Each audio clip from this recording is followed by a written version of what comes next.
yung pataas be.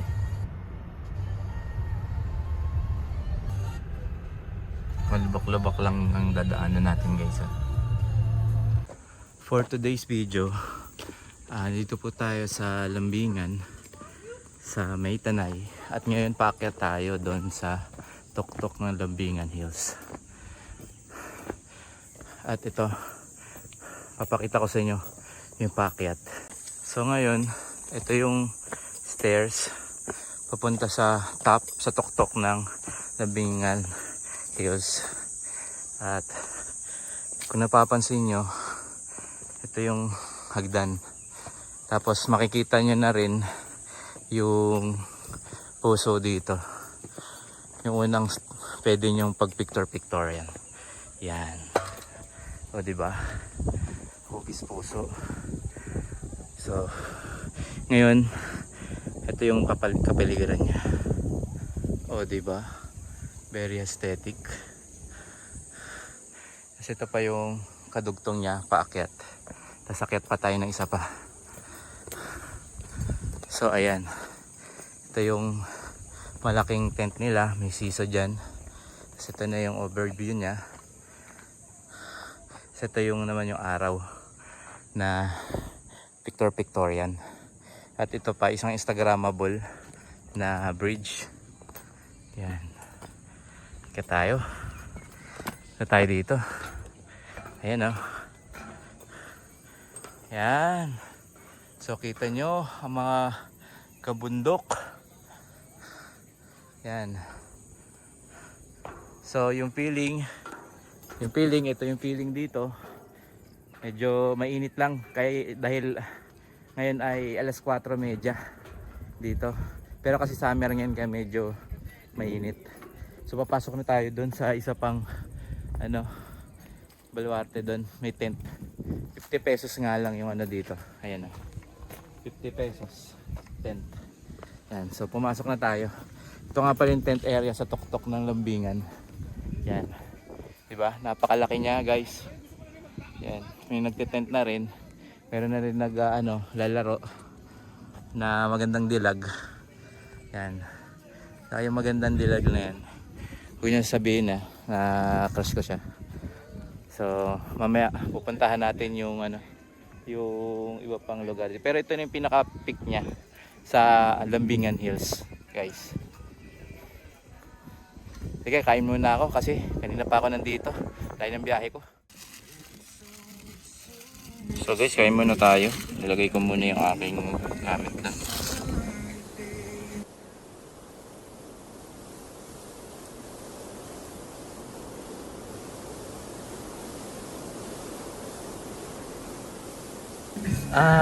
Wanna know. So ito nga pala yung tent ginawa ng ating kapitbahay. Ito yung overlooking nila. Ayun. Tapos may mga kainan na rin dito. Yan.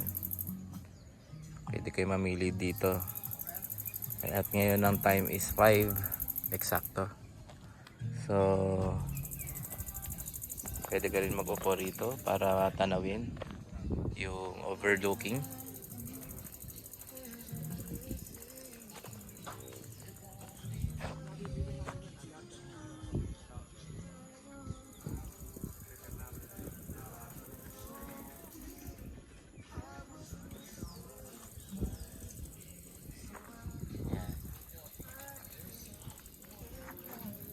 Tapos sa kabila naman yung overlooking. Daanan lang natin yung crush ko. So ayan, ganda nung babae no guys. Ang sabihin sana makita niya tong video na to at kasama nitong mga magagandang tanawin na to.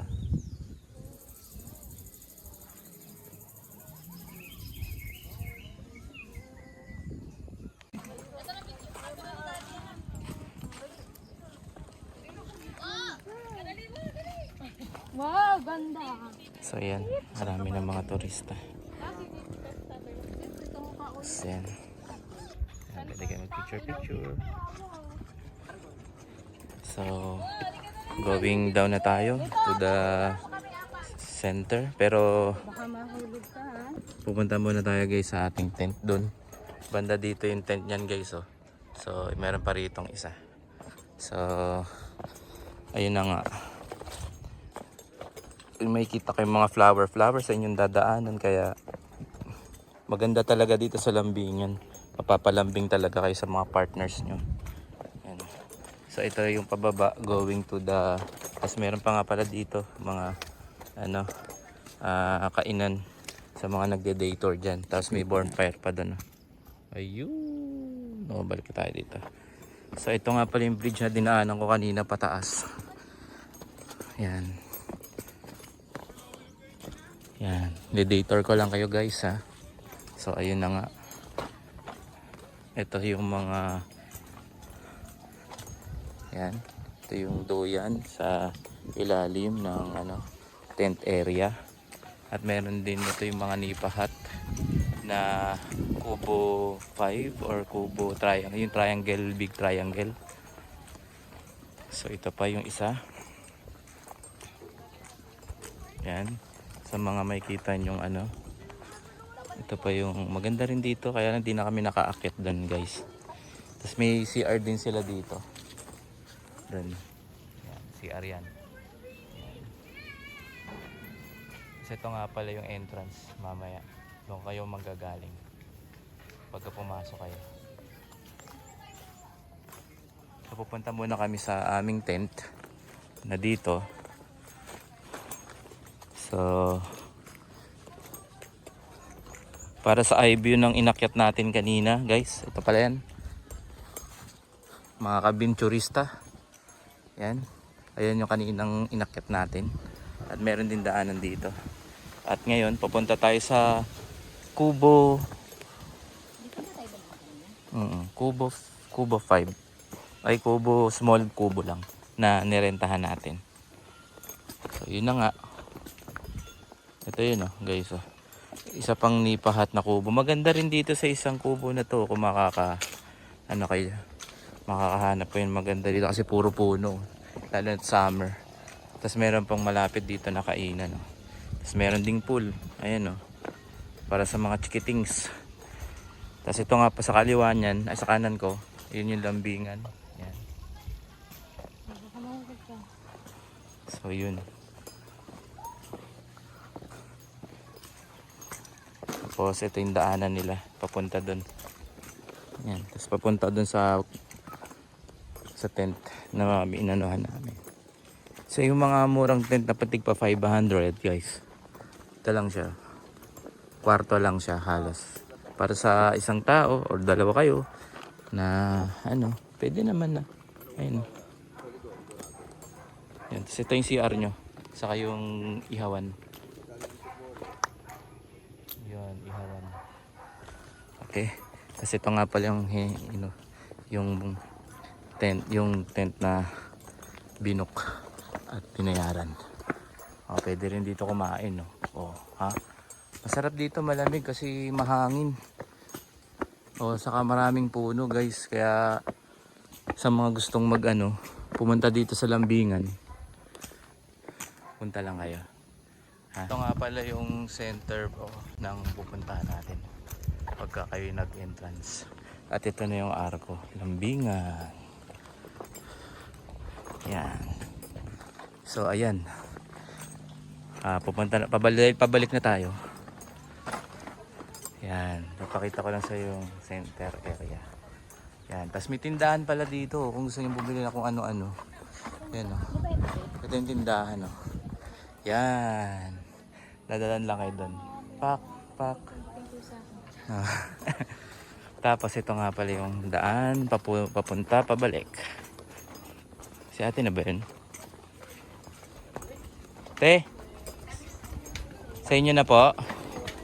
Kay ate na pala ang susi. Doon na tayo ngayon sa pabalik. Yan. Tapos ito yung siso. Pwede nyo itry yan pagbalik nyo guys.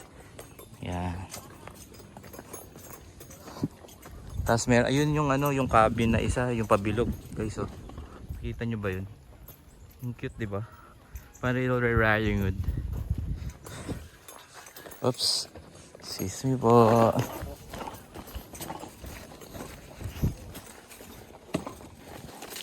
So yun na nga guys, mga vloggers kami. Shoutout po.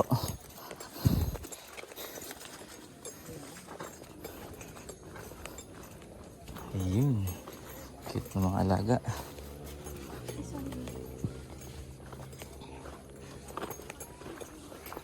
Excuse po.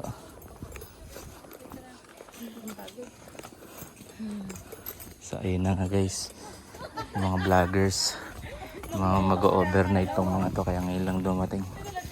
Ito yung mga upuan, ito pwede yung tambayan.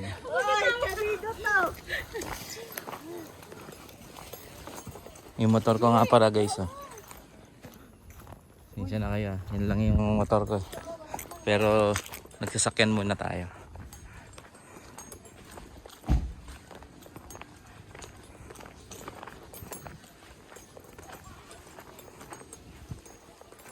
So ito yung sasakyan namin guys. Guys, punta tayo entrance kung saan na bigay tayo ng ID. Kasi pag pumasok po kayo dito sa Lambingan, mag-aano po kayo, kuha kayo ng ID. Ay, bibigay kayo ng ID para sa safety nyo. So ayan si ate, ang ating receiving area. So ayun na nga, napupunta tayo sa entrance.